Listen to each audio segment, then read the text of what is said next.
हरे राम राम राम हरे हरे, हरे कृष्ण कृष्ण कृष्ण हरे हरे।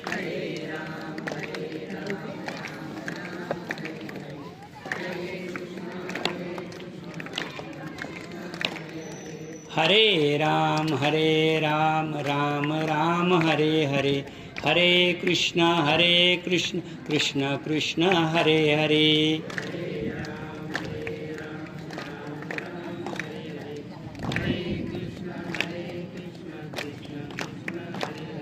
हरे राम राम हरे हरे, हरे कृष्ण कृष्ण कृष्ण हरे हरे।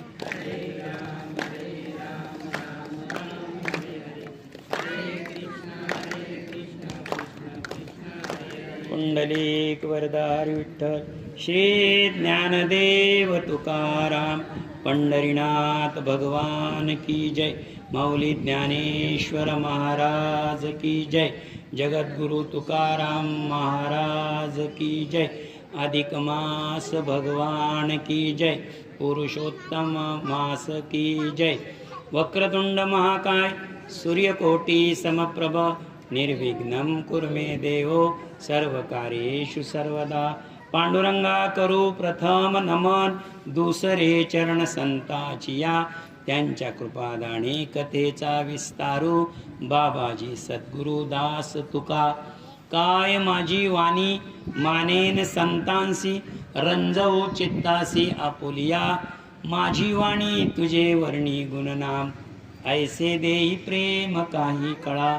मस्तक हे पायावरी ह्या वारकरी संतांच्या, वक्रतुंड महाकाय सूर्यकोटि समप्रभ, निर्विघ्नं कुरु मे देव सर्व कार्येषु सर्वदा।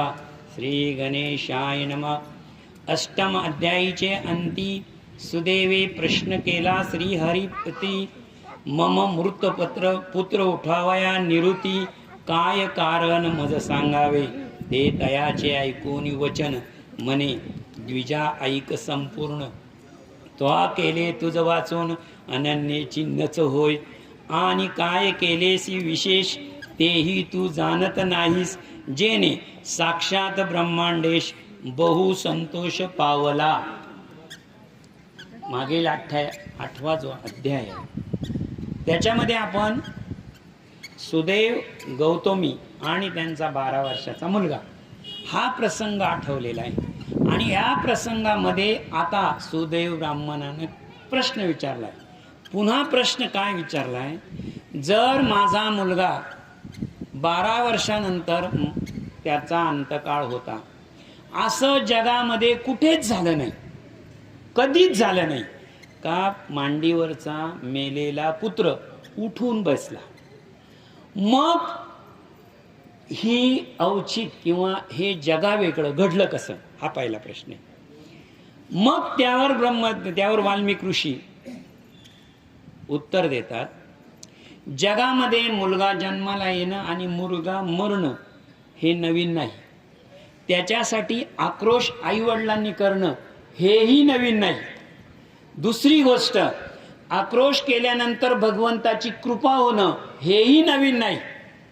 तुम्ही म्हणाल हेही नवीन नाही, मग तू जे काही नवीन केलेलं आहे, तुझ्या बाबतीत जे नवीन घडलेलं आहे, ते जे तू नवीन केलेलं आहे त्यामुळे हे सर्व घडलेलं आहे। ती कोणती गोष्ट घडलेली आहे ती आता पुढच्या ओवीमध्ये, अनन्यचेन नच होय, तो काय केले विशेष तेही तू जाणत नाही विशेष, साक्षात बहु तोषला जे का माझा प्रिय परम, हा गत मास पुरुषोत्तम, ययाची सेवा अतिउत्तम, तुझपासून घडलेसी। आजपर्यंत पुरुषोत्तम मास आले आणि गेले, त्याचं व्रत लोकांनी आचरलं, त्याची उपासना केली, आणि 3 कर्म तुम्हाला मी पुन्हा पुन्हा सांगितलेले, स्नान जप आणि दान, हे 3च कर्म सांगितलेले। स्नान करावं शुद्ध पाण्यामध्ये, दान करावं 8 सतपात्री, नीट लक्षात ठेवा, दान असावं सतपात्री, स्नान असावं शुद्ध जली, आणि जप असावा श्रीहरीचा। या 3 गोष्टी आहे. यात आजपर्यंत सगळ्यांनी केलेल्या आहे. परंतु नीट लक्षात घ्या, 1 महिना सतत जलसमाधी जलस्नान होतं. 1 महिना पाऊस थांबला नव्हता. दुसरी गोष्ट, त्याच्यामध्ये चिंतन चालू होतं, हरिनाम चालू होतं. आणि विशेष म्हणजे 1 भुक्त, द्विभुक्त म्हणजे 1 वेळा जेवण करून दिवस काढणं, 2 वेळा जेवण दिवस काढणं, एखाद्या पदार्थाचा त्याग करणं, मिठाचा त्याग करणं, ते पुढे येणारच आहे. परंतु अशी व्रत आजपर्यंत या भूतलावर अनेक झाले. परंतु अधिक मासामध्ये एकदा पद्मासन घातलं आणि पद्मासन घातल्यानंतर जो पाऊस सुरू झाला, सतत जलस्नान, सतत श्रीहरीचं स्मरण आणि सतत पती पत्नीकडून झालं, असं इथून मागे कधीच झालेलं नाही. 4 युगामध्ये कधी झालेलं नाही. ते तू केलेलं आहे, त्याचं जे तुला पुण्यफल आहे, त्याचं जे तुझ्या श्रीहरीकडे तुझं जे प्रारब्ध तयार झालं. आता प्रारब्ध, संचित आणि क्रियमान हे 3 प्रकारचे कर्म आहे. हं, हे गाथा जर बघितला संपूर्ण तुकाराम महाराजांचा गाथा, तर त्याच्यामध्ये 3 प्रकारचे कर्म सांगितले. एक संचित, एक क्रियमान आणि एक प्रारब्ध.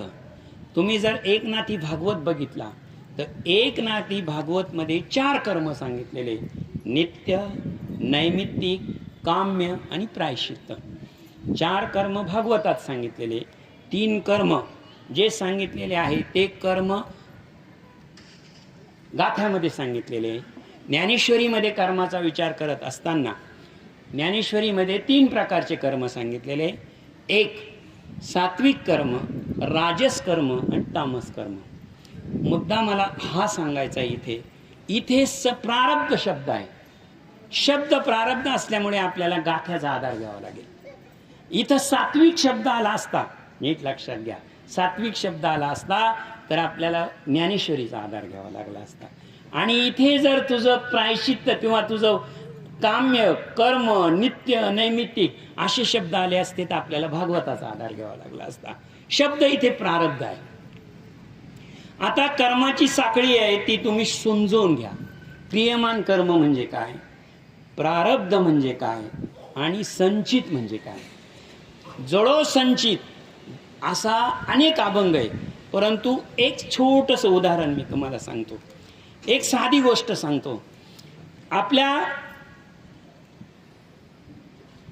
संचितामधून प्रारब्ध भोगायला येतं. पुन्हा सांगतो, आपल्या संचितामधून प्रारब्ध भोगायला येतं आणि आपलं केलेलं क्रियमान संचितामध्ये जमा होतं. पुन्हा सांगतो, नीट समजावून घ्या. इथे प्रारब्ध कर्म आहे त्याच्यामुळे हे सांगावंच लागेल.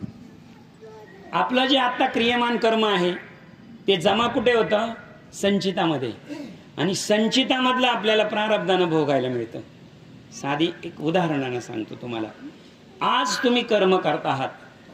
बऱ्याचदा आपण म्हणतो तो वाईट कर्म करतो, तो चांगलं कर्म करतो. हे तुम्हीच ठरवता, आपण ठरवतो, बरोबर आहे की नाही. पण माणसाच्या हातामध्ये फक्त कर्म करणे, चांगलं वाईट ठरवणं हे तुमच्या हातात नाहीच. त्याच्याकरता महाराजांचा अभंग आहे: धर्माची तू मूर्ती, पाप पुण्य तुझे हाती. मज सोडवी दातारा, कर्मापासून दुस्तरा. करसी अंगीकार, तरी काय माझा भार. जीवीचे जीवना, तुका म्हणे नारायणा. मुद्दा मला इथे सांगायचा आहे परत, की तुझं जे प्रारब्ध कर्म आहे, ते जे कर्म झालेलं आहे, त्या कर्माचे 3 प्रकार आहे. संचित म्हणजे काय, क्रियमान म्हणजे काय आणि प्रारब्ध म्हणजे काय. एकदम सोप्या उदाहरणामध्ये सांगतो. शेतकरी शेती करतो की नाही, बरोबर आहे की नाही. शेती करतो. शेती करणं, पेरणी करणं हे त्याचं क्रियमान आहे. हे काय त्याचं क्रियमान आहे.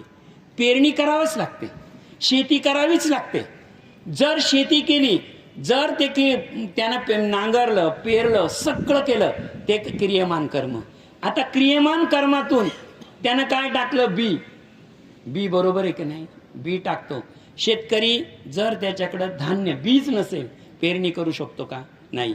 म्हणजे पेरणीसाठी आवश्यक काय, 2च गोष्टी. एक कर्म म्हणजे क्रियमान कर्म करणं आणि त्याच्यासाठी धान्य बी असणं, बरोबर आहे की नाही. जर बी त्याच्याजवळ आहे आणि त्याचं क्रियमान जर चांगलं असेल तर पुढे रास पडल्याशिवाय राहत नाही.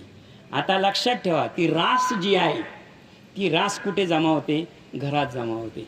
आणि त्या राशीतूनच पुन्हा आपण प्रारब्ध काढतो, बी काढतो आणि पुढच्या वेळे पेरतो. शेतकरी जे करतो आज ते क्रियमान, त्याच्या घरामध्ये पोत्याची थप्पी लागते, ते संचित, आणि त्याच्यातून काढतो बी, ते पुन्हा पेरतो, ते प्रारब्ध. किती सोपं आहे. आज जे आपण क्रियमान करतो, आपलं कोणतंही कर्म असो, ते कशात जमा होणार आहे? ते संचितात जमा होणार आहे. आणि आपलं संचित, आपलं क्रियमानच वाईट आहे, तर लक्षात ठेवा, संचित चांगलं तयार होणार आहे का? चांगलं तयार होणार आहे का? आणि जर चांगलं संचित नाही, त्यातलंच बी पुढे पेरलं तुम्ही, पुन्हा काय होणार आहे? त्यातल्या त्यात क्रियमानाचं संचित तयार झालं तर त्यातल्या त्यात बी चांगलं निघतं. लक्षात ठेवा, त्यातल्या त्यात बी चांगलं निघतं आणि ते बी पेरल्यानंतर क्रियमान सुद्धा शुद्ध होतं. शेतकऱ्याचा साधा दृष्टांत आहे. साधा दृष्टांत असं आहे, शेतकरी शेत पेरतो, समजायचं क्रियमान कर्म. रास पडली संचित, राशीतून थोडं बी काढलं, प्रारब्ध आलं ना भोगायला परत प्रारब्ध पुढे. हे जे चक्र चालतं, या चक्राला म्हणतात क्रियमान, संचित आणि प्रारब्ध. मला मुद्दा हा सांगायचा आहे, जे 31 दिवसाचा अभंग आहे, 31 दिवसाचं पुण्य, हे अधिक मासाचा 31 श्लोकाचा. हा, मला सांगा, या महिन्याचं जे तप करत होते, ते जेव्हा जप करत होते, अधिक मासाचा जप करत होते, ते त्यांचं काय होतं? क्रियमान होतं. काय होतं ते? त्यांचं क्रियमान होतं. त्यांनी ठरवून केलं होतं का उद्या अधिक मास लागणार आहे ना, आपल्याला महिनाभर बसायचं आहे? आपण ठरवून करतोय. त्यांनी ठरवून केलं होतं का? नाही. तरी सुद्धा 1 महिन्याचं त्यांनी क्रियमान पूर्ण झालं. क्रियमान पूर्ण झाल्यामुळे त्यांचे कुठं जमा झालं? ते संचित. आता संचित इतकं पॉवरफुल झालं, इतकं मोठं संचित तयार झालं, हो, त्यांचं प्रारब्ध भोगायला आलं. प्रारब्धामध्ये आस काय होती त्यांची? मुलगा जिवंत व्हावा. मला सांगा, संचितच इतकं जमा झाल्यानंतर त्याच्यातून येणारं प्रारब्ध फळ देणारच ना. मग फळ देणार तर त्यांना जे संचित क्रियमान कर्म, ते संचित जमा झालं, संचितातलं प्रारब्ध पुढे फळ भोगायला येणार होतं. आणि पुढे त्यांची आसक्ती फक्त काय होती? पुत्रप्राप्ती. मग ही पुत्रप्राप्ती तुला झालेली आहे, आणि हेच तुझ्या दुःखाचं आणि मुलगा उठून बसण्याचं कारण आहे. कोणतं? तुझं जे क्रियमान कर्म झालेलं आहे, ते क्रियमान कर्म तुझ्या संचितामध्ये जमा झालं. आणि संचितामध्ये जर जमा झालं तर लक्षात ठेवा, ते प्रारब्धानं भोगायला येतं. म्हणून आपण म्हणतो, क्रियमान चांगलं असेल, क्रियमान जर चांगलं असेल तर संचित चांगलं तयार होतं, आणि संचित जर चांगलं आलं तर प्रारब्धच पुढे चांगलं येतं. म्हणून तुकाराम महाराजांचा अभंग आहे कोणता? शुद्ध बीजाची पोटी, फळे रसाळ गोमटी, मुखी अमृताची वाणी. याच्यामध्ये हे कळालं पाहिजे, बीज कोणतं? संचितातून जमा झालं काढलेलं प्रारब्ध म्हणजे बीज. आता मुद्दा पुन्हा इथे सांगायचा आहे, तुझं प्रारब्ध चांगलं होतं म्हणून तुझी इच्छा पूर्ण झाली. पुरुषोत्तम माझारी एकही तो उपवास करी, तयाच्या पापाची भुरी होऊनी तात्काळ. पुरुषोत्तम मासामध्ये, पुरुषोत्तम मासाच्या नावाने एक उपवास केलं तर त्याचं पाप नष्ट होतं. एक उपवास, सहज उपवास केला तर पाप नष्ट होतं. तर तू तर 1 महिना तप केलेले, 1 महिना जप केलेला आहे. विमाना माझी अरुणी, वेगे झाला जातो वैकुंठ गुणी, विप्रा सहज प्रतिसावर त्रिकाळ स्थाने झाली.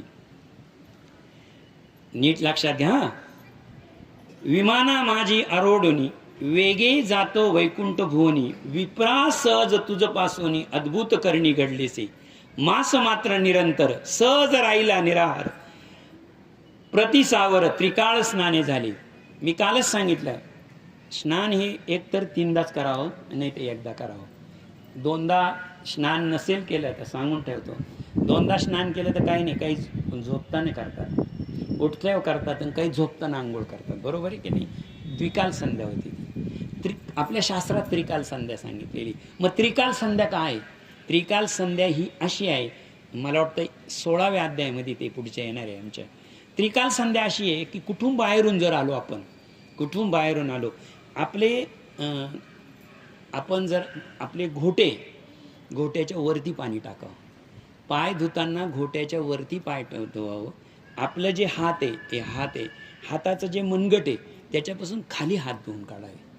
चेहरा आहे आपला, हा संपूर्ण चेहरा फिरवावा आणि चेहरा फिरवल्यानंतर मागून असा हात टाळावा, मागून असा हात करावा. तो केलाच पाहिजे तर ते एक स्नान पूर्ण होतं. तुम्ही म्हणाले मागं हात करण्याचं काय काय तर मागे लहान मेंदू आहे आपला आणि त्याचा हेतू हा आहे का आंघोळीवरून किंवा आपण हातपाय धुतो आणि जेव्हा हात फिरवतो तेव्हा तो त्याला चेतना मिळते, तो चेतनामय होतो. म्हणून त्याच्यासाठी ते एक स्नान आहे, ते त्रिकाल संध्या आहे. पुत्रशोके नेनते पण अखंड झाले स्नान, परी पुरुषोत्तमास सेवा करून अतिउत्तम झाली. इतर सर्व साधनाहून तुझे ये घडले क्षेत्र साधन, याचे काय झाला परिणाम त्रिजगती कोण समर्थ. आता तुला काहीच माहित नाही यातलं, तुला काही माहित नाही. तू फक्त खाली बसला, तू फक्त 1 महिना हरीच्या नामाचा जप केला, तुझ्या पत्नीनं जप केला, मांडीवर पुत्र ठेवला, पाणी चालू होतं, पण तुझं पुण्य किती जमा झालं, हे पुण्य जाण्यासाठी कुठे काय काय घडलं हे तुला काहीच माहीत नाही. बऱ्याचदा बघा तुम्हाला सांगतो, परगावला एखादा मनुष्य गेलेला असतो आणि परगावला मनुष्य गेला का त्याच्या घरात काहीतरी 2-4 दिवसात उठाठेव बरीच होऊन जाते. पूर्वी मोबाईल नव्हते, काही नव्हते, त्याला आल्यावर कळायचं आपले एवढा वाढवा झाला हे सगळा. तसं 1 महिनाभर हे त्यांच्या अवस्थेमध्ये. आता तुम्ही थोडं समजून घ्या, इथे 2 अवस्था आहे, 2 अवस्था आहे. एक देही अवस्था आहे आणि एक विदेही अवस्था आहे. नीट लक्षात घ्या. हरिपाठाचा 15वा अभंग आहे. एक नाम हरी द्वैत नाम दुरी, अद्वैत कुसरी विरळा जाणे, समबुद्धी घेता समान श्री हरी, शम दमावरी हरी झाला. सर्वा घटी राम देहा अदेही. एक देही आणि एक विदेही अवस्था असते. देहावर अवस्था म्हणजे काय थोडक्यामध्ये, इथे जर मी आता देहावर अवस्था कशी असते की वाल्मिक ऋषी त्यांच्यावर वारुळ तयार झालं, कोणती अवस्था होती, विदेही अवस्था होती.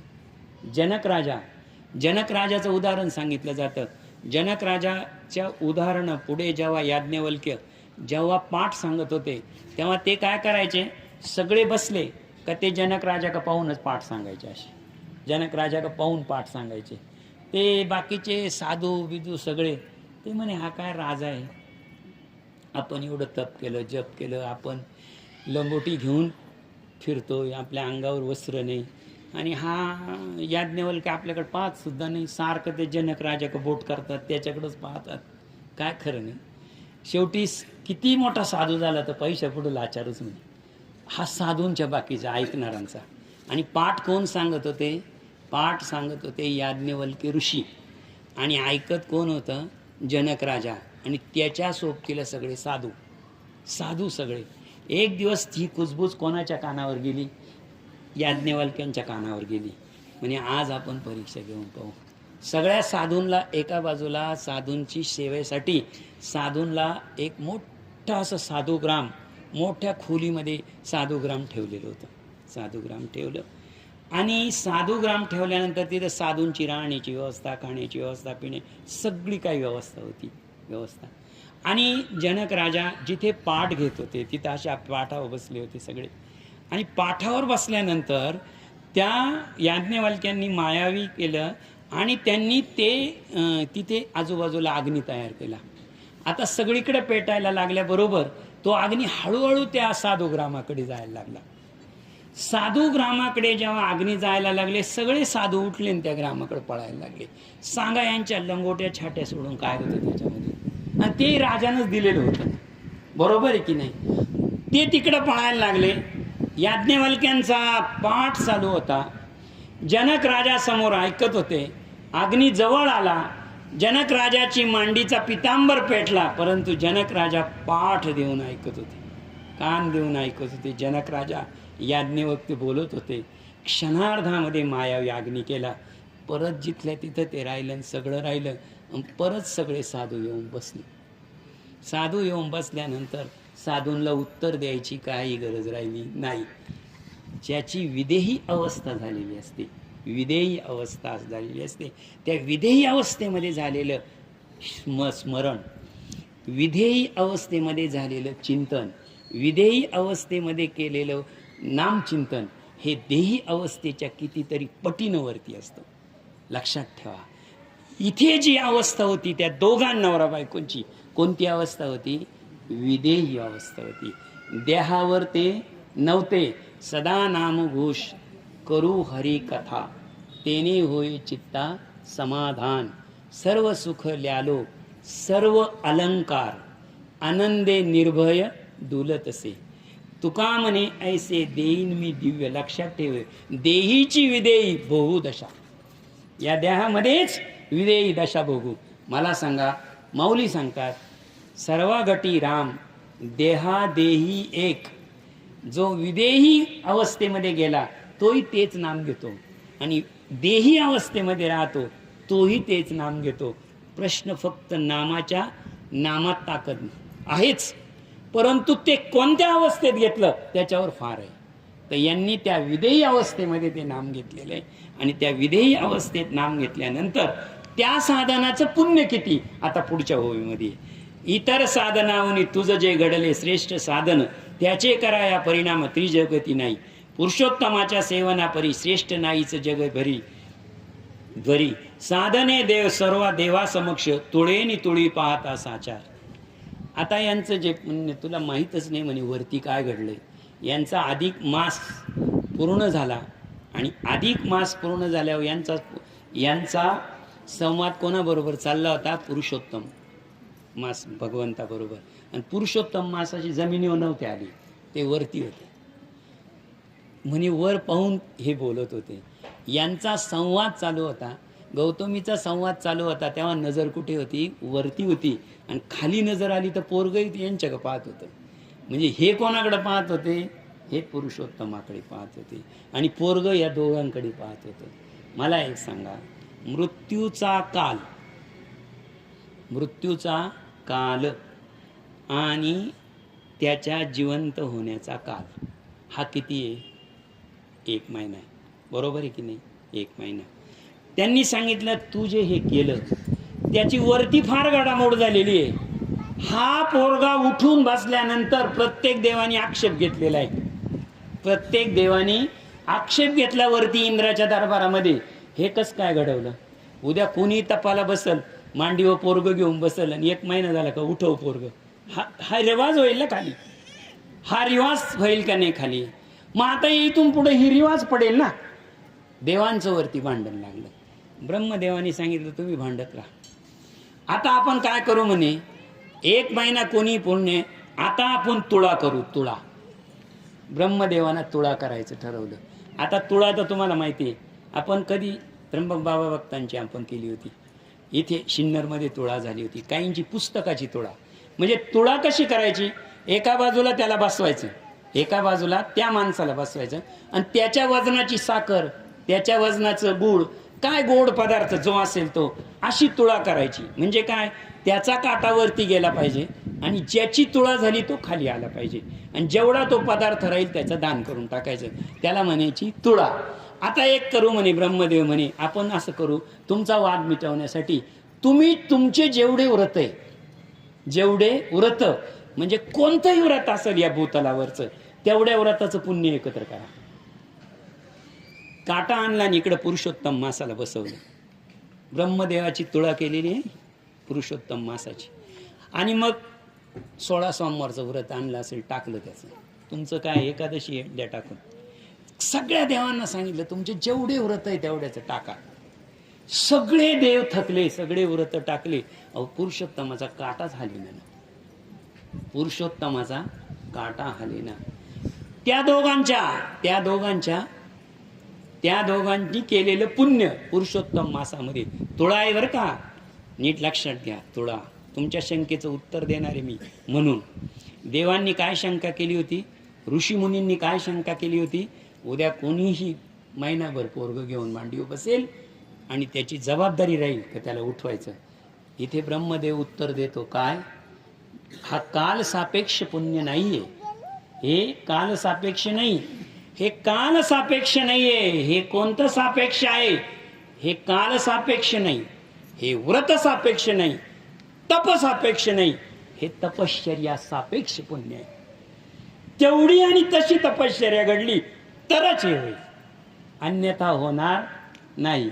मग मला सांगा, महिनाभर कोणी काल सापेक्ष असेल तर तुम्ही आम्ही महिनाभर बसून राहू, बरोबर आहे की नाही? लक्षात ठेवा. काल सापेक्ष असेल तर प्रत्येक जण पुरुषोत्तमाची वाटच पाहत राहील. काल सापेक्ष आहे का ते? नाही. व्यक्ती सापेक्ष आहे? नाही. तपसापेक्ष आहे? नाही. कोणताच सापेक्ष नाही. फक्त एक आहे, तपश्चर्या सापेक्ष. तुम्ही सतत पाण्याची धार तुमच्यावर पडली पाहिजे, तीही कुठून? वरती चंबू ठेवून नाही, निसर्गातून महिनाभर तुमच्या अंगावर धार पडली पाहिजे. तुमचं स्वतःचं पोरगं गेलेलं पाहिजे. तुमचं पोरगं गेल्यानंतर तुम्ही पती पत्नीने तुमच्या दोघांनी विधेयी अवस्थेत पोहोचले पाहिजे. विधेयी अवस्थेत पोहोचल्यानंतर तो मास पूर्ण झाला पाहिजे. साक्षात पुरुषोत्तमाची तुमची भेट झाली पाहिजे. त्याचा तुमचा संवाद होताना पोरगं उठून बसलं पाहिजे. एवढं पुण्य जर परत झालं तर पृथ्वीवर असं परत घडेल. असं कोण सांगतं? ब्रह्मदेव. आणि सगळ्या व्रतांना सांगितलंय, तुम्ही सगळे व्रतांचं पुण्य आणा आणि एका पारड्यात टाका. पुरुषोत्तमाची तुळा झालेली आहे. आजपर्यंत पुरुषोत्तम मासाचा काटा वरती गेलेला नाही. ज्या अर्थी महिनाभर पाऊस चालत नाही, ज्या अर्थी महिनाभर पाऊस चालत नाही, त्या अर्थी ती तुळा अजून वरती गेलेला नाही. सतत अधिक मासात महिनाभर पाऊस चालला. आपण समजून घ्यायचं कोणीतरी विधेयी अवस्थेत जोडपं कुठंतरी बसलेले. आज पाऊस आहे का? आज ते बसलेले, आपण बसलेले, फक्त ते बसलेले नाही. ब्रह्मदेवानं जी तुळा केलेली आहे, अन्य साधने हळकूट, पुरुषोत्तम झाला असे सर्व, तथापि पूजता भूठाई सफळ होतील तात्काळ. आता एक आणखी उपस्थित शंका केली. ही कोणी केली? ही गंधर्व देव सभेमध्ये शंका आहे. आता जर लोक निवळ पुरुषोत्तम मासानच पुण्य होतं हे जर झालं तर बाकीचे व्रतच बंद होतील. आता पाहू पुरुषोत्तमात जे करायचं ते करू. आज करायची काय गरज आहे? लोकांना कसं आहे माहिती आहे का? परमेश्वर आहे ना, परमेश्वराचा एक सिद्धांत सांगतो तुम्हाला. मरताना अंतकाळी जर माझं नाव तुझ्या मुखामध्ये आलं तर तू माझ्या स्वरूपाला प्राप्त होशील आणि तुला मोक्ष मिळेल. किती सोपा श्लोक आहे 8व्या अध्यायातला. अख्खा 8वा अध्याय, 5वा श्लोक सुरू झाला की 28व्या श्लोकापर्यंत अंतकाळाचंच वर्णन आहे. कधी दशक्रियेला गेले आणि जर का एखाद्या महाराजांनी 12व्या अध्यायातला श्लोक घेतला का समजायचं हा महाराज मुळातच हो केले. 8वा अध्यायच त्याच्यासाठी आहे, अक्षर ब्रह्मयोग तेवढ्यासाठीचे. एकच ओवी 5व्यापासून तर 28व्या श्लोकापर्यंत सगळं प्रयाणाचंच वर्णन आहे. तुकाराम महाराजांचं निर्याण प्रकरण आहे, त्यातला अभंग घ्या. मुद्दा मला हा सांगायचा आहे की जर तुम्ही या अवस्थेमध्ये पोहोचल्या आणि या अवस्थेमध्ये इतकं महत्व प्राप्त झालं तर इतर व्रत आता बंद होतील भूतलावर. त्याचं उत्तर आहे का आता काय ते? आणि तू सर्व जगा माझी कृतार्थ झाला सहजी, ब्रह्मांडी दुंडळता आजी, तत्व समान पुण्य नाहीच काही, मानव जन्म पाहून नाही पुरुषोत्तमा ठाई, स्नानादी कर्म काही ना चरती जे कदपि, ते केवळ अधम, ते केवळ अधम, तयासी जन्मो जन्मी, दारिद्र्याचे दुःखे बहुत, भोगावे लागेत निश्चित. हा विचार करणारे, असा विचार करणारे एक ओवी पूर्ण, ते केवळ अधम. म्हणजे ते अधम म्हणजे राक्षस, ते राक्षस वृत्तीचे लोक. तयासी जन्मोजन्मी सतत, असा विचार करणारी, दारिद्र्य सदा पीडित, दारिद्र्य त्याची पाठ सोडणार नाही. भोगावी लागे निश्चित, तस्मात मतप्रिया पुरुषोत्तम माशाशी. आता नीट लक्षात घ्या. सेवावे अनन्य भावासी, तेने मी भगवान गोलोकासी, सुप्रसिद्ध होत असे तात्काळ. आता तुम्ही एक शंका इथं आपल्या तुम्हाला येईल की याच्यामध्ये मुहूर्त नाही आहे का? मुहूर्त, तिथी नाही, वार नाही, गट नाही, काहीच नाही. पण एक लक्षात ठेवा, लक्षात ठेवा, याच्यामध्ये चंद्र आणि सूर्य ह्या दोन देवता आहे. या दोन देवता उगवायच्या थांबल्यात का? नाही. पौर्णिमेच्या दिवशी पौर्णिमा आहेच ना, अमावस्येच्या दिवशी अमावस्या आहेच ना. शुभ कार्य नाही, शुभ कार्य नाही, पण तिथी आहे की नाही? शुभ तिथी नाही, अशुभ तिथी नाही, काहीच नाही. मग मंगळवार उपवास तुम्ही करतच असाल की नाही? सोमवार उपवास करतच असेल नाही? तुमचे वाराचे उपवास येतातच की नाही? याच महिन्यामध्ये 2 एकादशा येणारच आहे की नाही? बरोबर आहे की नाही?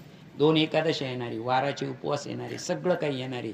मग एक लक्षात ठेवा, ते जे वाराचे उपवास होणारे, त्या ज्या एकादशी होणारे, ते जे प्रदोष होणारे, ती पौर्णिमा होणारे, त्याच्यात अष्टमी धरतात, काही काही चतुर्थी धरतात, काही प्रतिपदा. जर आपली जिला ज्या बहिणी जिला सक्का भाऊ नसतो, ज्या बहिणीला सक्का भाऊ नसतो आणि तिनं ओवाळीच्या दिवशी तिचं सून असतं ना, म्हणून आपल्या याच्यामध्ये प्रतिपदा करावं, उपवास करावं तिनं, म्हणजे ते भावाचं प्रतीक आहे. पुढच्या जन्मात तिला भाऊ मिळणारच, तेव्हा तिला मुलगा होणार. प्रतिपदेचं आहे. प्रतिपदा उपवास करत नाही, पण ज्याला सक्का भाऊ नाही त्यांना ती प्रतिपदेचा उपवास करतात. आपल्याकडे तसं ग्रंथामध्ये त्याला आधार आहे त्या गोष्टीला. मला मुद्दा हा सांगायचा आहे, या संपूर्ण महिन्यामध्ये तुमचा कोणता ना कोणता एक उपवास येणार आहे की नाही, सांगितल्यापैकी कोणता तरी एक उपवास येईल. त्या दिवशी 3 कर्म करा. त्यांनी सांगितलं काय करा? स्नान, जप आणि दान. या 3 गोष्टी झाल्याचं पाहिजे. तर जर काले त्या 3 गोष्टी तुमच्याकडून घडल्या तर तुम्हाला संपूर्ण अधिक मासाचं पुण्य लागेल. किती लागेल हे नाही सांगता येणार. तुम्ही म्हणा किती लागेल, तर हरिमुखे म्हणा, हरिमुखे म्हणा, पुण्याची गणना कोण करी. माऊलीने सांगितलं का इतकं पुण्य लागेल, तितकं पुण्य लागेल. माऊलीने तुमच्यावर सोडलंय, देवावर सोडलंय, सोडून दिलेले. पुण्याची गणना कोण करी, कोणीतरी येईल आणि करी, पण माझ्याच्यानं होणार नाही. माझं मत आहे, आता माऊलींनी इथे माघार घेतलेली. पुण्याची गणना कोण करी, गणना सांगण्यात माऊलींनी माघार घेतलेली आहे, सांगितलेली नाही. आता ज्या माऊलींनी 4 ग्रंथ लिहिली, चांगदेव 65, अमृतानुभव, ज्ञानेश्वरी आणि हरिपाठ, त्या माऊलींनी पुण्याची गणना कोण करी असं सांगितलेलं नाही, कुठं गणना सांगितलेली नाही. मग अधिक मास हा मुळातच पुण्यवान मास आहे, मुळातच पुण्यवान मास आहे. आणि त्या पुण्यवान मासामध्ये तुम्ही एक उपवास करणार आहे. तो उपवास अधिक मासामध्ये वाढणार आहे. अधिक मासामध्ये जर घडणार असेल तर अग्नीचं उदाहरण दिलेलं आहे त्याच्यामध्ये. समजा अग्नी आहे, अग्नी पेटलाय, अग्नीमध्ये तुमचा चुकून हात गेला, जाऊ द्या चुकून हात गेला, अग्नी काय म्हणेल? जाऊ दे चुकून आला होता, पहिल्यांदा माप घे मागे, असं होणार आहे का? नाही. चुकून जाऊ द्या, हेतू पुरस्कर जाऊ द्या, कसाही जाऊ द्या, चटका बसणारच. तसं अधिक मासामध्ये पुण्याची अग्नी, पुण्याचा यज्ञ चालू आहे. तिथं कुठेही गेले, कसाही गेले तरी तुमच्या हाताला अग्नीमध्ये, जसं तुमच्या हातांमध्ये अग्नीला चटका बसणारच, तसं या महिन्यामध्ये तुमच्या हाती पुण्य लागणारच, यात काही शंका नाही. तस्मात मत प्रिया पुरुषाशी सेवे अनन्य भावी, तेने होय भगवान गोलोकाशी सुप्रसिन्न होत. आणि पुरुषोत्तम मासा मज आवडतो होय म्हणून तयासी महाभाग्यवान आणि धन्य करीतो तात्काळ. पुरुषोत्तम मासाचा महिना काय सांगू विप्रोत्तमा, वर्णिता साक्षात चतुर्मुख ब्रह्मा, कुंठित झाला साचार. तू महिनाभर खाली बसला, तुम्ही दोघं नवरा बायको बसले, पण याचा विचार, तुमच्या दोघांचं चिंतन पाहून, तुमचं पुण्य पाहून, तुमचं हे सगळं पाहून वरती ब्रह्मदेवानं स्वतः तुमचं गुणगान गायलं. तुमचं गुणगान गायलं कोणी? स्वतः ब्रह्मदेवानी. लक्षात ठेवा, ब्रह्मदेव 8व्या अध्यायातल्या 17व्या श्लोकावर मी तुम्हाला त्याचा काय सांगितलेलं आहे, ब्रह्मदेवाचं आयुष्य सांगितलेलं आहे. आणि 19, 20 आणि 21 मध्ये ब्रह्मदेवाचं काम सांगितलेलं आहे. ब्रह्मदेवाचं काम सृष्टीची निर्मिती सांगितलेलं आहे. सृष्टीची निर्मिती करणं हे सोपं आहे, पण अधिक मासाचं जे पुण्य झालेलं आहे त्याची तुळा करणं कठीण आहे. लक्षात ठेवा. ऐसे बोलो निघन निळा, अदृश्य झाला तात्काळ, पुढे वर्तिले ते सकळ, सांगतो ऐक राजेंद्र. तो साधार सुदेव ब्राह्मण पुरुषोत्तम सेवन करून मृत सोपुत्र उठला पाहून अत्या आनंदे डवरला. आणि म्हणे मजपासून नेनता घडले पुरुषोत्तम सेवन, तेची सफळ झाले पूर्ण, उठला आता मृतपुत्र. अहो ऐसा मास कदाही देखिला किंवा ऐकला नाही, ज्याच्या प्रभावे लोकोत्तरे कामना होती पूर्ण. त्यांनी सांगितलं सुदेव ब्राह्मणांनी आणि गौतमीनी, अहो पण हे पुरुषोत्तम मासात आम्ही केलंय आणि आमच्या घातून घडलं, हे तुम्ही सांगता म्हणून बरोबर आहे, पण याच्या अगोदर आम्हाला पुरुषोत्तम मास काहीच माहीत नव्हता. त्याचं नावही आम्ही ऐकलेलं नव्हतं. अधिक मास म्हणून एकदा ऐकलं होतं, पुरुषोत्तम मासाचं आम्हाला काहीच माहीत नव्हतं. ऐसा विमयाष्ट पुरुषोत्तम मानवित तया पुत्र स्वपत्नी सहित परमानंदी झाला. मग सवे घेऊन तयाशी पत्नी स पावला गृहीसी शुकदेवई सत्कृतीसी करोणी पित्रा तोषवित. आणि मग असं झाल्यानंतर एक लक्षात ठेवा, ऐका, आपलं जे व्रत असतं त्या व्रताचे 2 गोष्टी असतात बरं का. जर तुम्हाला व्रत करायचं आहे आणि पुढच्या वर्षी करायचं नाही, नीट लक्षात घ्या, या वर्षी तुम्ही व्रत केलं आणि पुढच्या वर्षीपासून ते जर व्रत तुम्हाला करायचं नसेल तर त्या व्रताची सांगता असते. पण तुम्ही या वर्षी केलेलं आहे आणि पुढच्या वर्षी परत करणार आहात तर त्याला उद्यापन म्हणतो आपण. उद्यापन करणं म्हणजे पुन्हा ते व्रत करणं आणि सांगता करणं म्हणजे त्या दिवसापासून ते व्रत सोडून देणं. आता नीट लक्षात घ्या, जर इतकं मोठं पुण्य आमच्याकडून घडलेलं आहे आणि इतकं जर पुण्य आमच्याकडे झालेलं आहे तर आता आम्हाला हे मास महिना जो अधिक मास आहे त्याचं महत्त्व तुम्ही सांगा. आणि हे महत्त्व सांगितल्यानंतर इथून पुढे आम्ही कायम हे व्रत करणार आहे, हे व्रत करणार आहे. आणि व्रताची सांगता कोणाबरोबर झाली पाहिजे? व्रताची सांगता आता कोण आहे हे लक्षात ठेवा. संवाद चुकू देऊ नका. हा संवाद कोण आहे? हे वाल्मिक ऋषी आहे, लक्षात ठेवा. हे वाल्मिक ऋषींचा आणि गौतमीचा संवाद आहे, ते त्यांना समजावून सांगतात. आता वाल्मिक ऋषी सांगतात, मग आता जर इतकं मोठं झालेलं आहे, इतका मोठा मास अधिक मास आमच्याकडून उपवास झाला, आमच्याकडून ते व्रत झालं, आता त्या व्रताचं आपण काय करू? उद्यापन करू. आपण त्या व्रताचं उद्यापन करू आणि त्या व्रताच्या उद्यापनाला आम्हाला तुमच्यासारखे स्वामी भेटले. आता इतकं तुम्ही आमच्यासाठी केलंय तर एक करा, आता तुम्ही आमच्या घरी चला, आमच्या घरी चला. आता नीट लक्षात घ्या, तिथे 2च होते आई वडील. आता येताना किती लोक झालेले? 4 लोक झालेले. स्वतः वाल्मिक ऋषी, जिवंत झालेला मुलगा आणि हे पती पत्नी. अहो ऐसा मास कदाही देखील ऐकला नाही, ज्याचे प्रभावी होते पुढे सुदेव द्विजवर तये मासाशी सविस्तर श्री विष्णूचे पूजन परिकर सर्वदा करू लागला. परिकर शब्द आहे बरं का इथे, नीट लक्षात घ्या. परिकर शब्दाचा अर्थ सुंदर. आणि मग त्याचं उद्यापन झाल्यानंतर तेव्हापासून जेव्हा जेव्हा आयुष्यामध्ये त्यांच्या अधिक मास आले, जेव्हा जेव्हा पुरुषोत्तम मास आले, तेव्हा तेव्हा त्या दोघांनी त्याचं पूजन केलं. पूजन करताना मी पुन्हा एकदा सांगतो, आता पूजनाचे नियम सुरू होणार आहे ते वाल्मिक ऋषी सांगतील. पूजन पुढे सुदेव द्विजवर ते मासेशी सविस्तर सादर श्री विष्णूचे पूजन परिकर कर्मागाची स्पृहा त्यागली भक्ती मार्गाची इच्छा धरिली सर्व दुःख वार्ता सावली एक असे पुरुषोत्तम. ऐका इथे कर्म मार्गाची स्पृहा, मी तुम्हाला थोड्या वेळापूर्वी एक अभंग सांगितला होता. कर्म त्यागाची स्पृहा, कर्म करणं तुमच्या हातात आहे, त्याचं पाप पुण्याचं वर्गीकरण करणं तुमच्या हातामध्ये नाही. तुम्ही घडलेलं कर्म, तुमचं घडलेलं कर्म हे पापात जमा होतंय का हे पुण्यात जमा होतंय, हे करण्याचा जो निर्णय आहे, जो करण्याचा निर्णय तो स्थळ काल वेळ सापेक्ष, म्हणजे ते स्थळ काय आहे, तो काळ कोणता आहे, ती व्यक्ती कोणती आहे, त्याच्यावर सगळं आहे. त्या सगळ्या गोष्टीवर ते कर्म ठरलेलं असतं. आता इथे ओवी अशी आहे, नीट समजून घ्या. ओवी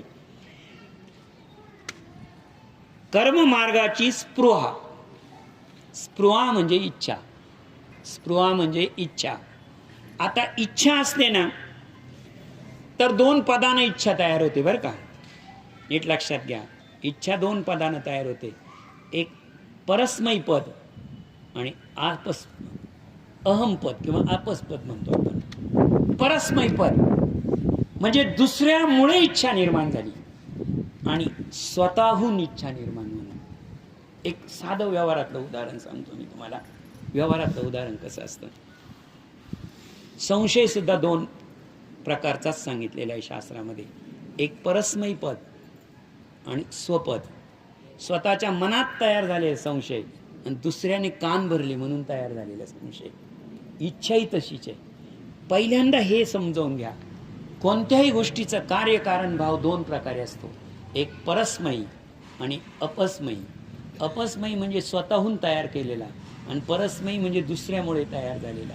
ही जी इच्छा तयार झाली होती, नीट लक्षात घ्या बरं का, हे जे पुण्य झालं कोणाचं, अधिक मासाचं, कोणामुळे झालं? स्वतःची इच्छा होती का यांची अधिक मास करायचा? नाही. स्वतः ठरवून केलं का काही? नाही. स्वतः काही अधिक मास, बरं हा महिना अधिक मास चालू आहे असं तरी त्यांना माहीत होतं का? नाही. दोघा पती पत्नीने सांगितलं आमच्याकडून अधिक मासाचं पुण्य घडलं, एकदम बरोबर. आमच्या पुण्याचं संचित तयार झालं, एकदम बरोबर. आमचं क्रियमान चांगलं होतं, तेही बरोबर. आम्हाला प्रारब्ध भोगायला मिळालं, तेही बरोबर. पण या सगळ्या गोष्टीमध्ये कारण आमचा मुलगा आहे. इच्छा आमच्या मुलामुळे तयार झाली, माझ्यामुळे झाली का? नाही.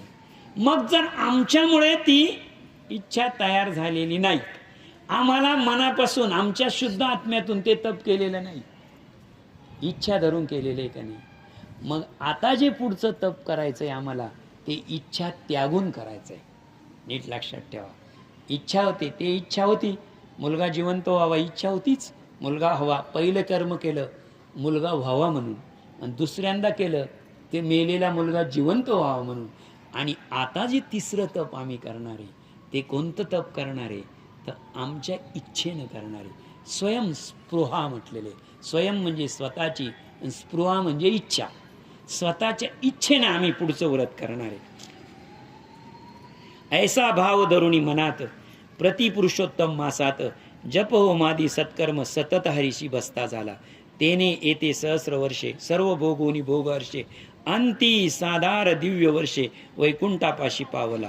सुख भोगुनी मागतो सपत्निका आला भोळात भूतळा तळी तोची तूर दुर्धवना भूपती प्रसिद्ध आहे राजेंद्रा. राजेंद्रा, आता तुला मी सांगतो बाबा, तू 3 तप पुरुषोत्तम केले, 3 पुरुषोत्तम झाले, बरोबर आहे की नाही? तुझ्याकडून कोणते 3 पुरुषोत्तम झाले? पुरुषोत्तम पहिल्यांदा कोणता पुरुषोत्तम मास झाला? पहिल्यांदा पुरुषोत्तम मास उपवास करत होते, ते तप करत होते आणि त्याच्यात पुरुषोत्तम मास येऊन गेला आणि ते तप चालू होतं मुलगा व्हावा म्हणून. दुसऱ्यांदा तप केलं कशामुळे? मुलाला जिवंत पाहिजे म्हणून. आणि तिसरं तप केलं त्यांनी कशी? आता फक्त पुरुषोत्तम मासाची सेवा करायची म्हणून. आणि तुझं हे 3 पुरुषोत्तम मासाचं पुण्य इतकं झालं का तू सपत्नीक स्वर्गाला गेला, तिथे साधू म्हणून राहिला. आणि साधू म्हणून राहिल्यावर हे पुण्य जेव्हा तुझं संपलं, तिथलं हे पुण्य तुझं जेव्हा संपलं, कारण आपण जितकं एसटीत तिकीट काढतो तेवढाच प्रवास करावा लागतो, बरोबर आहे की नाही? मग पुण्याची पावती सरे, माऊली म्हणतात ज्ञानेश्वरीच्या 4थ्या अध्यायामध्ये. एकदा तुम्हाला स्वर्ग मिळतो, पण एकदा का तुमच्या पुण्याचं माप संपलं का तुम्हाला मृत्यू लोकात परत यावंच लागतं. तुझं पुण्य तयार झालं, तू सपत्नीक तिकडे गेला, हे बरोबर आहे, परंतु बँक बॅलन्स किती दिवस टिकणार आहे? तुझा पुण्य संपलं आणि तुला पृथ्वीवर जन्म घ्यावा लागला.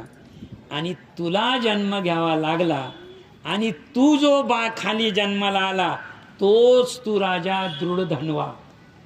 तोच तू राजा कोण? दृढधन्वा. सर्व भोग भोगुनी हर्षी दिव्य वैकुंठाशी सुख भोगुनी भोगती सपत्नीक झाला भूतळाशी. भूतळाशी तोची तुरु दृढधन्वा भूपती प्रसिद्ध आहे राजेंद्रा. तूच तो कोण? तो दृढधन्वा.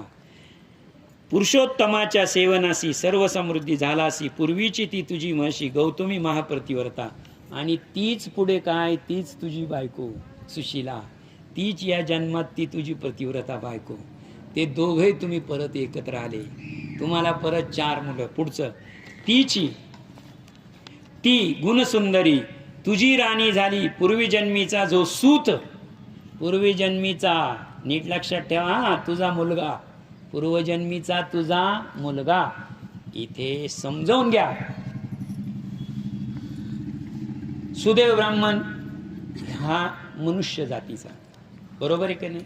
मनुष्य योनी, मनुष्य योनीतून, त्याची पत्नी मनुष्य. आता तो जो सूत होता, सूत, तो सूत कोणाच्या वरानं झाला होता? त्यांना जो मुलगा झाला होता त्याला शाबास, एकदम कोणाच्या? गरुडाना. म्हणजे तो कोण? पक्षी जातीचा, मनुष्य जातीचा नाही. तो जरी मनुष्य जन्माला आला होता पण वरदान कोणाचं होतं? गरुडाचं होतं.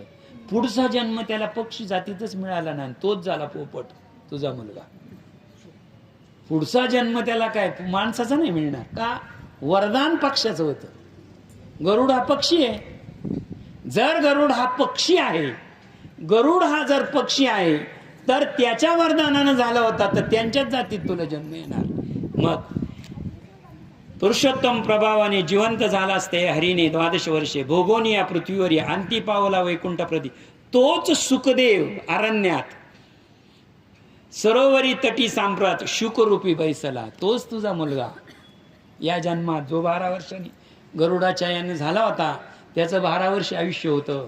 त्या 12 वर्षाचा पोपट तुझ्याजवळ येऊन बसला, आणि तुझ्याजवळ येऊन बसल्यानंतर तयाची पूर्वजन्मीचा पिता औचितवना माझी येता, तुझं पाहता तत्वता ऐशी चिंता उद्भवली. तू नाही ओळखलं त्याला, तू नाही ओळखलं त्यांना, पण त्यानं बरोबर ओळखलं, हाच माझा पूर्वजन्मीचा बाप, हाच माझा पूर्वजन्मीचा पिता. हे ते प्रत्यक्ष दैवत सर्व हितोपदेश सतत दुस्तर प्रपंच सागरात सांप्रात निमग्न झाले ऐसे. आता नीट लक्षात घ्या, नीट लक्षात घ्या. थोडंसं इथं बारीक श्रवण चिंतन चांगलं ठेवा. हा जो 12 वर्षाचा मुलगा झाला शुकदेवाला, सुदेवाला आणि गौतमीला, लक्षात ठेवा. बालपणापासून त्यानं काय पाहिलं होतं?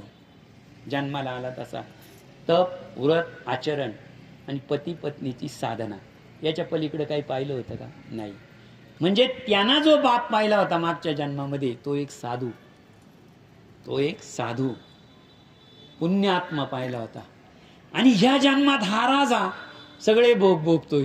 शिकारी काय करतो, वाघांना काय मारतो, बळगडे काय मारतो, आणि एक हरिण मारण्यासाठी इथपर्यंत आला. खरंच सांगा, बिघडलेला बाप पाहताना मुलाला बरं वाटेल का? बापाला बरं वाटतं? हो, मुलाला केवढं लांछन आहे, आपला बाप बिघडला, मुलाला बिघडला. आजपर्यंत कोणत्या हे बघा, लक्षात ठेवा, मुलगा पुण्यवान बापाची कीर्ती 4 चौघात सांगतो, बरोबर की नाही? माझे वडील असे, माझे वडील तसे. खरंच सांगा, बापाचे कुकर्म पोरांमध्ये कधी सांगितले हो काय? कधी कोणत्या बापानं नाही सांगितले मुलांनी. खरंच सांगा, या शुकाला बाप पाहिल्यावर असा राजा, तो राजा असेल, मी नाही म्हणत नाही, परंतु हा भोग भोगतोय. याचं आचरण कसं झालेलं आहे? आता विलासी झालेले, सात्विक वृत्ती राहिली नाही.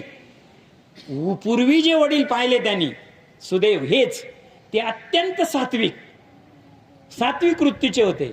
आणि आता हा राजस वृत्तीचा झाला. आणि शिकार करणं हा तमोगुण आहे.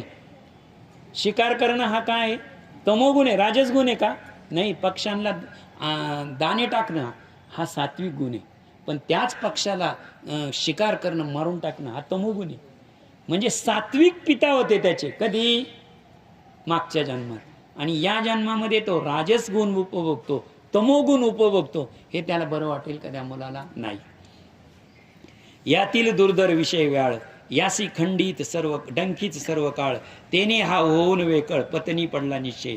यास्तव यास बोध करुनी जरी का मी उद्धरीन, तरी मज भव बंधन प्राप्त होईल साचार. पुनः नरकापासून पित्याचे सुरत रक्षितो, पुत्र तयासी अभिवादन श्रीयुक्त मान्य असे. एकूण आपल्याकडे 84 लक्ष योनी आहे. आणि पापासाठी अनेक नरक सांगितलेले. त्यामध्ये एक नरक आहे पुनाक नरक आहे, पुनाक. आणि जर शूर पुत्र असेल, पुत्राच्या हाताने अग्निडाग मिळालेला असेल, पुत्राच्या हाताने जर मोक्ष प्राप्ती झालेली असेल पित्याला, तर त्या नरकात पित्याला जावं लागत नाही. त्या नरकाचं दर्शन बापाला होत नाही, असं हिंदू धर्मामध्ये सांगते. तर हा पोपट म्हणतो, असा जर राहिला तर निश्चितच त्या नरकापर्यंत पोहोचतील. त्यापेक्षा त्या नरकापासून वाचवणं माझं कर्तव्य आहे. मी मुलगा म्हणून त्याचं कर्तव्यच आहे ना. मग मुलगा म्हणून जर माझं कर्तव्य आहे तर मी याला, माझ्या पित्याला, या माझ्या पित्याला आता या राजस आणि या तमस या दोन्ही गुणापासून सात्विक गुणाकडे लावलं पाहिजे. तेही मत्तर ते होईल उरता मम पूर्वजन्मीचा पिता तस्मात हे बोधोनी आता की जे सर्वार्थ उपकार ऐसा केला निश्चय तय तोदार्थ श्लोक बोलला. असा निश्चय करून तो अर्थाचा श्लोक बोलला. मी तो श्लोक तुम्हाला सांगितलेला आहे. तुझ्याकडं राज्य आहे, तुझ्याकडं राण्या आहे, तुझ्याकडं भोग आहे, साम्राज्य आहे, सगळं आहे, पण यात तुझं काय आहे आणि तू कोण आहे. हा श्लोक तर मी तुम्हाला 7व्या अध्यायात सांगितलेला होता. हा श्लोक राया तरी पुछले मज ते तुझं सांगितले अखंड असो कीर्ती शुराप्रती जियेचे दर्शन मात्रे निरूपती पापे लोपती तात्काळ ऐसे बोलून वाल्मिक ऋषी उद्योगद झाला गणनाशी. तो राजाश्रव तयासी हस्त जोडून. आणि तो जो तुझा मुलगा होता 12 वर्षाचा, तोच पुढे मुलगा पोपट झाला, पुढे तू दृढधन्वा झाला, मागच्या जन्मीचा दृढधन्वा, त्याच्यानंतरचा तो सुदेव, त्याच्यानंतरची ते गौतमी नंतरचे तर तो शुकानंतरची ती हरणाची शिकार, हरणाच्या शिकारीनंतरचं ते सरोवराजवळ तुझं झोपणं आणि तू जागे उठून आणि पोपटाचं येऊन बसणं, हा सगळा तुझा पूर्वजन्मीचा पाडा.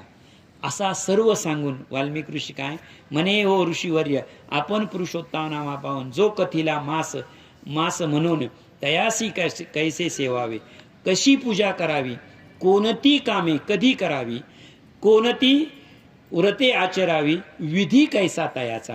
आता हे तुम्ही मला सांगितलं, इतकं मला सांगितलं, परंतु जे लोक आहे ज्यांचा पुरुषोत्तम मास करण्याची इच्छा आहे, ज्यांच्या मनामध्ये पुरुषोत्तम मासाबद्दल प्रेम आहे, आदर आहे, व्रत करण्याची इच्छा आहे, स्पृह आहे, त्यांच्यासाठी तुम्ही काहीतरी सांगा.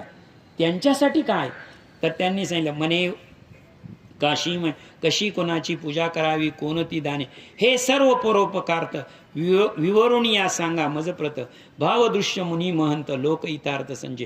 ऐसी रायाची प्रश्नवाणी ऐकून बोले वाल्मिक ऋषी, राजेश्वरा त्वामज लागुनी जैसे आजी प्रश्न नेले. राजा तू जसा मला आज प्रश्न केला, हाच प्रश्न पुढे ऐसेची पूर्वी रमेने, रमा म्हणजे पार्वतीने, पार्वती ऐसेची पूर्वी रमेने, रमा रमण आपण म्हणतो ना, ऐसेची पूर्वी रमेने हरिते. असाच प्रश्न कोणाला केला होता, हा प्रश्न देवादिकांमध्ये झाला. 2 ठिकाणी हा प्रश्न विचारला बरं का. पार्वतीने विचारला भगवान शंकराला आणि लक्ष्मीने विचारला भगवान श्रीहरी विष्णूंना. ऐसे एक समय वैकुंठ विहारी सुखे बैसला असता मंदरी प्राणप्रिया शिराद्य कुमारी हस्त जोडीने विनयतेसे. शिराद्य कुमारी आता लक्षात घ्यावं बरं का. लक्ष्मीचा पती कोण, श्री विष्णू श्रीहरी, आणि त्यांचे सासरे. अहो जावायचा सण आहे म्हणून मी सांगतो तुम्हाला. आता जर दान घ्यायचंय तुम्हाला, स्वीकारायचंय, तर तुम्हाला तुमचा सासरा तर माहिती पाहिजे ना. मग भगवान विष्णू तुम्हाला माहिती आहे, बरोबर आहे की नाही, लक्ष्मी माहिती आहे, लक्ष्मी नारायण माहिती आहे तुम्हाला, पण या दोघांना दान देणारा कोण आहे, सासरा. सासरा आला का सासूबाई आलीच ना. मग सासरा पाहिला माहित पाहिजे तुम्हाला. मग शिराब्दी म्हणजे काय, मूळ लक्ष्मीचा जन्म कुठून झाला. लक्ष्मीचा जन्म जे समुद्र मंथन झालं, त्याच्यामध्ये जे 14 रत्न निघाले त्यातलं एक रत्न लक्ष्मी आहे. त्यातलं एक रत्न काय आहे, लक्ष्मी आहे. समुद्र सासरा झाला ना. समुद्र कोण आहे, सासरा आहे. बरं ठीक आहे, सासरा. बरं सासरा समुद्र झाला, सासूबाई कोण सासूबाई कोण सांगा बरं. तुम्हाला थोडंसं हिंट देतो. सासूबाई पूर्वी जावयाचं तोंड बघत नव्हत्या, म्हणजे आदरानं बघत नव्हत्या. आणि जावया सगळ्यात कोण जर त्यांना मानपानाचं स्थान असेल तर ते जावायचं असायचं. कारण आपण आपला मुलगा कितीही पवित्र झाला तर त्याचे पाय धुवून पाणी पित नाही. मुलगा. आपले वडीलही किती पवित्र झाले आपल्यासाठी, आपण त्यांचे शेवटी पाय धुतो, पण पाय धुवून पाणी पिलं जात नाही. पाय धुवून पाणी पिलं जातं फक्त जावयाचं. बरोबर आहे की नाही? मग आता तुम्हाला सासरा सांगितला मी, मुलगी सांगितलंय, सासूबाई. सासूबाईचा एक क्लू देतो तुम्हाला लगेच. एकदम बालक असताना टोपलीमध्ये घेऊन चालला होता, आणि टोपलीमध्ये घेऊन चालताना पाय काढला बाहेर. पाय काढला तर सासूबाई इतक्या घाबरल्या का लगेच पाणी बाजूला केलं आणि त्यांना वाट करून दिली. यमुना ती पत्नी आहे कोणाची? समुद्राची पत्नी. शेवटी जाऊन कोणाला मिळते ती? शेवटी पत्नी मिळते कोणाजवळ? समुद्राजवळ. मग मला सांगा, भगवान श्रीकृष्णाचे सासू सासरे कोण आहे? समुद्र हा सासरा आहे आणि यमुना ही सासूबाई आहे. म्हणून पाय बाहेर काढला जावयाना, लगेच खाली गेले. पायाला स्पर्श दिला नाही, कारण त्यांच्या पाय जर यमुनेला पाय लागला असता, यमुनेच्या पाय लागला असता तर यमुनेनं वाट करून दिली. जर यमुनेचा पाय लागला असता आणि भगवान श्रीकृष्णाचे पाय त्यावेळेस जर पाय लागला असता तर तो यमुनेला दोष लागला असता. आणि यमुनेला दोष लागल्यानंतर तुम्हाला एक सांगतो, यमुनेला दोष लागला असता. आणि यमुना लक्षात ठेवा, ज्यावेळेस भगवान श्रीकृष्ण निघून गेले, यमुनेमधून बाहेर निघाले, वासुदेव घेऊन गेले, तुम्हाला सांगतो यमुना इतकी रडली, इतकी रडली, इतकी रडली, इतकी रडली, तर आजही यमुनेचं पाणी काळं आहे आणि गंगेचं पाणी स्वच्छ आहे. त्रिवेणी संगमात बघा, इकडं गंगा वाहत असते, स्वच्छ पाणी आहे एकदम, आणि तिकडं जे गंगेचं पाणी आहे ते असं काळसर पाणी आहे, ते अश्रू आहे यमुनेचे. का? जावाई जवळून गेला पण सेवा करता आली नाही, म्हणून त्याचं ते गंगेचं ते यमुनेचं पाणी आजही. आज तुम्ही जा अयोध्येला, गेला तुम्ही त्रिवेणी संगमावर जा, त्रिवेणी संगमावर तिकडून यमुना वाहत येते आणि इकडून गंगा वाहते. अगदी एक मध्ये रेष दिसते असते, तिकडचं पाणी यमुनेचं काळसर आहे आणि इकडचं गंगेचं पाणी एकदम स्वच्छ आहे. एकदम स्वच्छ का आहे तर ते पाण्यामध्ये अश्रू आहे. कोणाचे अश्रू आहे? जावयाची सेवा करायला मिळाली नाही म्हणून. म्हणून जावयाची सेवा जी यमुनेला करायला मिळाली नाही, ते नशिबात तुमच्या पुण्य येऊ शकतं. जावयाची आज पूजा करून, म्हणजे पूजा करा, हे आपलं काय सांगतंय? पुरुषोत्तम मास सांगतो. आता क्षीराब्दी कुमारी एवढ्या शब्दावर पुढं सांग. क्षीराब्दी म्हणजे, क्षीराब्दी म्हणजे क्षीरसागर, सागर. आणि सागराची कुमारी म्हणजे कोण? महालक्ष्मी, म्हणजेच ती लक्ष्मी. म्हणे ओ वैकुंठनाथा, पती पात्र मी तुमची कांता, म्हणून चरणी ठेवणी माता, तुम्हा लागी प्रश्नताई. तरी होऊन या प्रसन्न, माझे करावे समाधान, अधिक मास तो पुण्यवान सुखदायक असे. तया माझी स्नानादी पूजादी सत्कर्म करिता क्षणी, अक्षय सुख लाभते म्हणून बहुवार ऐकलेसे. तरी एक कोणाची पूजा करावी, कोणती कैसी दाने द्यावी, कोणती व्रते आचारावी आणि विधी कैसा करावा, हे सकळही विवरुनी मज सांगावे कृपा करून. ऐसे रमेचे ऐकून वचन श्रीहरी पूर्ण आनंदला. हे सगळं बरोबर आहे. श्रीकृष्ण पुरुषोत्तम मास आहे. पुरुषोत्तम मास याच्यामध्ये पुण्य होतं. पुरुषोत्तम मासामध्ये जावयाला पूजलं जातं. पुरुषोत्तम मासामध्ये दान केलं जातं. पुरुषोत्तम मासामध्ये स्नान, जप, दान सगळं केलं जातं. पण नेमका त्याचा विधी कसा, काय केल्यानं काय होतं, लक्षात ठेवा. एखादं मुक्कामाचं ठिकाण तुम्हाला माहिती आहे, मुक्कामाचं ठिकाण तुम्हाला माहिती आहे, पण मुक्कामाच्या ठिकाणी जाण्यासाठी माऊली सांगतात अडराने आणि राजमार्गे. जर तुम्ही आडरानानं गेले तर कदाचित तुमचा मुक्काम पोहोचेलच असे नाही, पण राजमार्गानं गेले तर तुम्ही मुक्कामाला निश्चितच जा. तर जर आम्हाला हे विधी कळाले, जर आम्हाला हे विधी समजले, तर आडरानाने आमची जे पूजा अर्चा चाललेली ती होणार नाही. आम्ही राजमार्गानं पुरुषोत्तम मासापर्यंत जाऊ.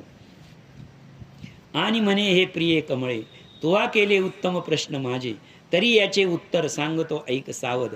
सूर्यसंक्रांती मास तयासी म्हणती अधिक मास, तयाचा स्वामी गोलोकेश पुरुषोत्तम सोये असे. मी तुम्हाला पहिल्या दिवशी 3 लोक सांगितले होते, आणि त्या 3 लोक मिळून एक लोक होतो स्वर्गलोक. बरोबर आहे? वैकुंठ लोक, गोलोक, आणि इकडं प्रवेश करताना कुठं येतो आपण? वैकुंठामध्ये. बरोबर आहे का नाही? आपण उजव्या हाताला जातो, तिकडे कोण आहे? गोलोक.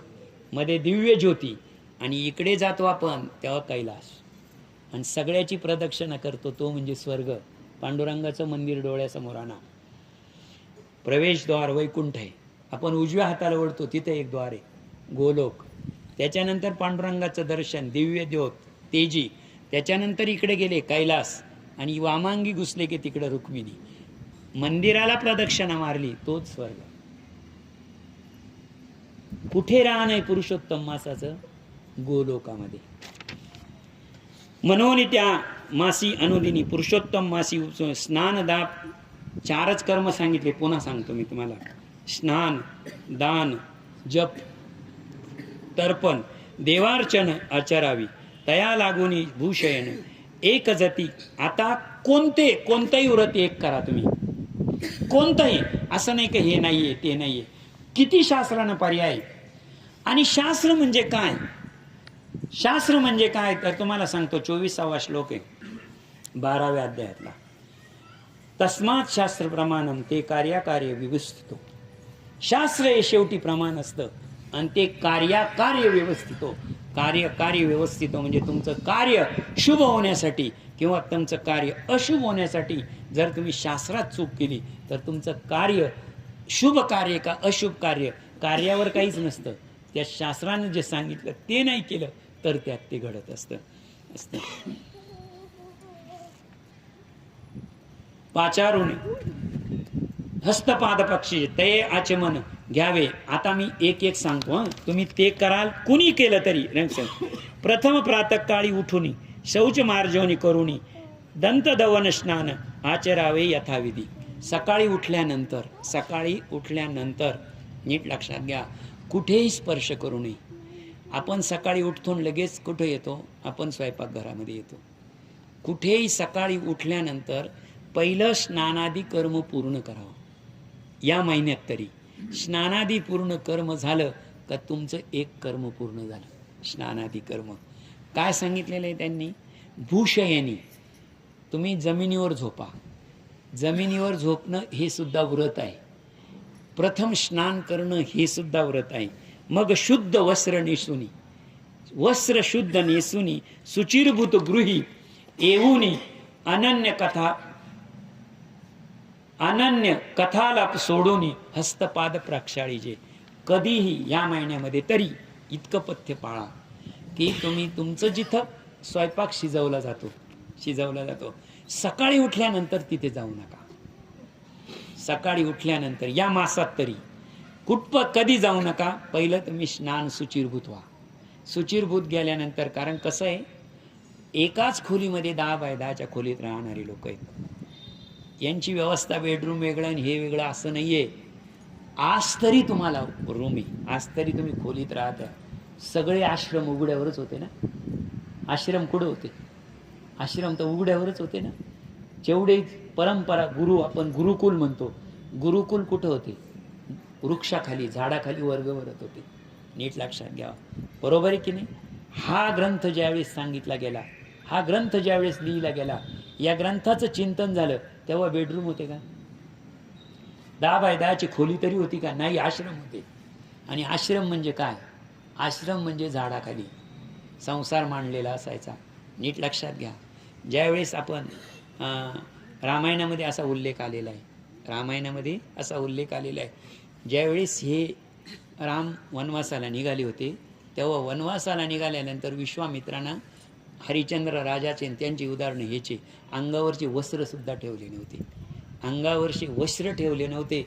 लज्जा रक्षणार्थ वस्त्र ठेवले होते. फक्त ज्यांना लज्जा झाकली जाईल एवढेच वस्त्र ठेवले होते. कोणाच्या अंगावर? राम, लक्ष्मण आणि सीता यांच्या अंगावर. हरिश्चंद्र राजा, तारामती आणि बरोबर मुलगा. आपण आजही त्यांचं पाहतो का नाही? हरिश्चंद्र ताराराणी वाहे डोमा घरी पाणी. तुका म्हणे उगे राहा, जे जे होईल ते ते पहा, आले देवाजीच्या मना तेथे कोटाचे चालेना. मला मुद्दा हा सांगायचा आहे, अशा अवस्थेमध्ये सुचिरभूत राहिले, ते सुचिरभूत राहिले. बरोबर आहे की नाही? आपण आपल्याला अलीकडं काय म्हणतो माहिती का? आपण पातेलं म्हणतो ना. आपण पातेलं हा शब्दच नाही आहे. म्हणजे मराठीमध्ये आहे तो पातेलं शब्द. मराठी भाषा इतकी संपन्न आहे सर, शिक्षक आहे म्हणून तुम्हाला सांगतो. जाळ शब्द आहे, जाळ. काय शब्द आहे? जाळ. कसाही लिहा तुम्ही जाळ. उच्चार बदलला का अर्थ बदलेल. जाळ म्हणजे अग्नी आणि जाळं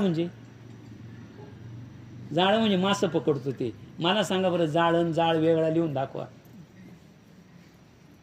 दाखवाल का? मला जाळं या शब्द मराठीत लिहून दाखवा आणि जाळ हा शब्द लिहून दाखवा. दोन्ही शब्द एकच. उच्चारावर अर्थ बदलतो. उच्चारावर अर्थ बदलतो. लक्षात ठेवा. दृष्टीवर आणि वागण्यावर संसार बदलतो. दृष्टीवर संसार तोच असतो. राजाचाही तोच. राजाची पत्नी भिकाऱ्याची पत्नीच. रस्त्यावर मांडला तोच संसार आणि राजमहालात केला तोच संसार. त्याच्यावर पाहण्याची तुमची दृष्टी कशी आहे त्याच्यावर पतीला सुख, त्याच्यावर तुमच्या पुत्राला सुख. सगळं संसार एक. लक्षात ठेवा. आजपर्यंत आमच्या घराचे हे मालक आहे असं तुम्ही सांगता, बरोबर आहे की नाही? तुम्ही सांगता की हे आमचे मालक आहे. पण लक्षात ठेवा, मालक शब्द मालकी तुम्ही सांगतो. मी आई हा शब्द सांगतो तुम्हाला. आई इथे मी माझं नाही सांगत ना, ओवी सांगणार आहे. आई शब्द कधी होतो? आई शब्द कधी तयार होतो? मुलगा झाला तर. मग तुम्ही आई असतात का? नाही. तुम्हाला आई कोण बनवतं? आई कोण बनवतो? तो मुलगा. तुमच्या मांडीवर मुलगा आहे म्हणून तुम्ही आई आहे. जर तो मुलगाच झाला नाही तुम्ही आई व्हाल का? मग तुम्ही मालक कधी झाले? इकडचे याला मालक कधी झाले तुम्ही? गरीब मालकी म्हणून मालक आहे. बरोबर आहे की नाही? बरोबर आहे की नाही?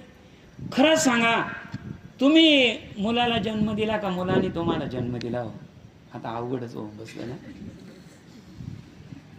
कोणी जन्म दिला कोणाला? तुम्ही मुलाला जन्म दिला का मुलानं तुम्हाला जन्म दिला? तुम्ही मुलाला जन्म दिला, बरोबर आहे, पुत्र म्हणून. अरे पण त्यानंही तुम्हाला जन्म दिला ना आई म्हणून. त्याच्या जन्माच्या दिवशी तुम्ही काय झाले? आई झाली. बरोबर आहे की नाही? समजा तोच नसता झाला तर काय झालं असतं? तुम्ही बाईच राहिले असते, आई कधीच झाले नसते. बरोबर आहे की नाही? मग माऊलींचा एक, मी माझ्यात पदरचं नाही सांगत नाही, मी माझ्या पदरचं सांगत नाही. मग मला एक सांगा, तुम्ही आई झालात, बरोबर आहे ना? तुम्ही आई झाला कोणामुळे? मुलामुळे. बरोबर आहे. पत्नी झाला कोणामुळे? कोणासाठी?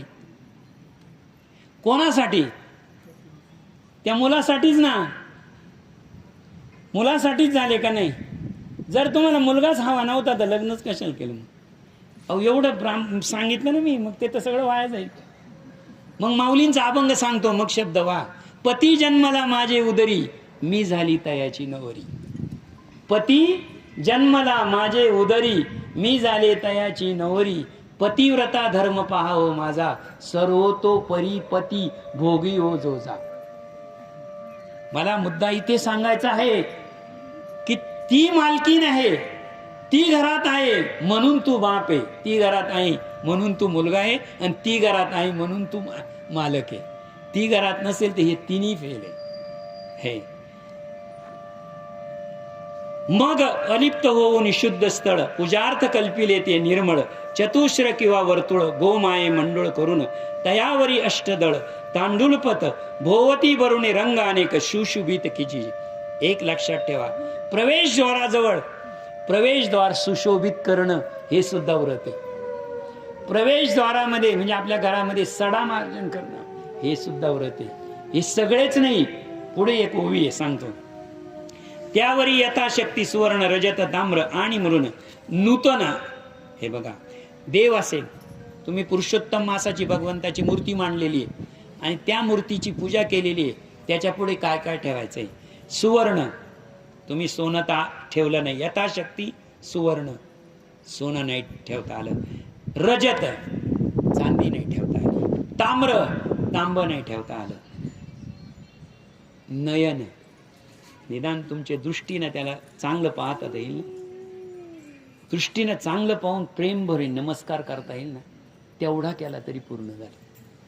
तुमच्या दृष्टीत फक्त ती दिव्यता, ती आत्मीयता यायला पाहिजे. नूतन दृढ कलश श्रवण यथावशी. जर घेता आला तर तांब्याचा नवीन कलश घ्या. नाही तर घरात आहे तोच कलश पूजन स्थापन करा. तया माझी सुलक्ष्मी राधिका सहित पुरुषोत्तमाची मूर्ती यथोक्त ठेवून या. तियेची प्राणप्रतिष्ठा, पुरुषोत्तमाची मूर्ती जर नाही मिळाली, तियेची प्राणप्रतिष्ठा श्रुती स्मृती पुराणे ग्रंथी अन्योक्ती निवृत्ती करावी जाणे. मग भगवत मूर्ती साजरी दावून या शुद्ध नानामंत्री सर्वत्र परी पूजन ऐसे करावे. समजा तुम्हाला मूर्ती मिळाली नाही, काहीही मिळालं नाही, तर श्वेत धान्य, पांढरं धान्य म्हणजे तांदूळ, तांदूळ तर मिळतील का नाही, ते तांदूळाची स्थापना करून पूजाकार घेऊन ये संवत्सरी नाना मंत्री सरोचारी पूजन ऐसे कीजे. यास्तव जो सोडून आता वर्णितो पुढील कथन, तरी श्रोती माझी मजला म्हणून क्षमाची करणे. आणि यापैकी कोणतंही एक व्रत केलं, कोणतंही एक व्रत केलं, लक्षात ठेवा हा. या माझी पदार्थाची दुर्लभता, अन्य शुद्धोदकाची यथार्थ न्यूनते करावे. पुरुषोत्तमाचे प्रित्यर्थ तया सान्निध्य मासापर्यंत घृती दीप लावावा अखंडित, जेने सर्वार्थ लाभिले. पूजा झाल्यानंतर देख पुरुषोत्तमाख्या श्री श्लोक सप्ताचा एक पाठ सुरेख करावा. मग अन्य कथालाप सांडोनी जितेंद्रिय शुद्ध राहुनी भावे करावे श्रवण, दिवस संपूर्ण दवडावा. साधी गोष्ट सांगतो. समजा 50 दिवे, 50 दिवे, इथं अशी दिव्यांची लाईन आहे, दिव्यांची लाईन आहे आणि ती दिव्यांची गोल लाईन आहे. त्याच्यामध्ये 11 दिवे आहेत. 11 दिव्यामध्ये आपण एक दिवा पेटवला आणि त्या एका दिव्याने ते 11 दिवे पेटवले, मागून 10 दिवे पेटवले आणि 10 दिवे पेटवले आणि एखाद्या माणसाला येऊन सांगितलं, सांग याच्यात पहिला दिवा कोणता लावला होता, दुसरा कोणता लावला होता, तिसरा कोणता लावला होता, सांगू शकतो का हो? अरे ज्यांना लावले तो तरी सांगू शकतो का? जो लावले तो तरी सांगू शकतो का? मग आता ही दिव्यांची एवढी लाईन मी तुम्हाला सांगितली, ही एवढे व्रत सांगितले, यापैकी कोणताही एक दिवा लावा, कोणताही एक. असं नाही सगळंच झालं पाहिजे, पण जर तुम्ही दिवा लावला तर एक दिव्या जर लावला तर अख्खे दिवे आपोआप लागून जातात. पहिल्यांदा एकच काडी खर्च करावी लागली एक दिवा पेटवायला, नंतर त्या दिव्याने किती दिवे पेटवले? सगळे. एक पुरुषोत्तम मासाची काडी ओढली ना, आयुष्याचे सर्व पुण्याचे दिवे लागून जातील. लक्षात ठेवा. फक्त काय करायचं? कोणतंही एक व्रत आचरायचं. ऐशी अधिक मासी सुदिनी पूजी पुरुषोत्तमा लागुनी, तयाची सर्व पापे जाती जळुनी, मनोरथ पूर्ण होताती. इय लोकी पाहुनी सुखाशी, अंती जाय मोक्ष पदाशी. ऐसे श्रीहरी आनंदेसी रमेसी कथिता झाला. इति अधिक मास सार महात्म्य ब्रह्मपद नारदीय पद्मपुराण. सज्जन श्रोते ऐको चतुर, नवमाध्याय गोड हा व्हावा. पुंडलिक वरदा.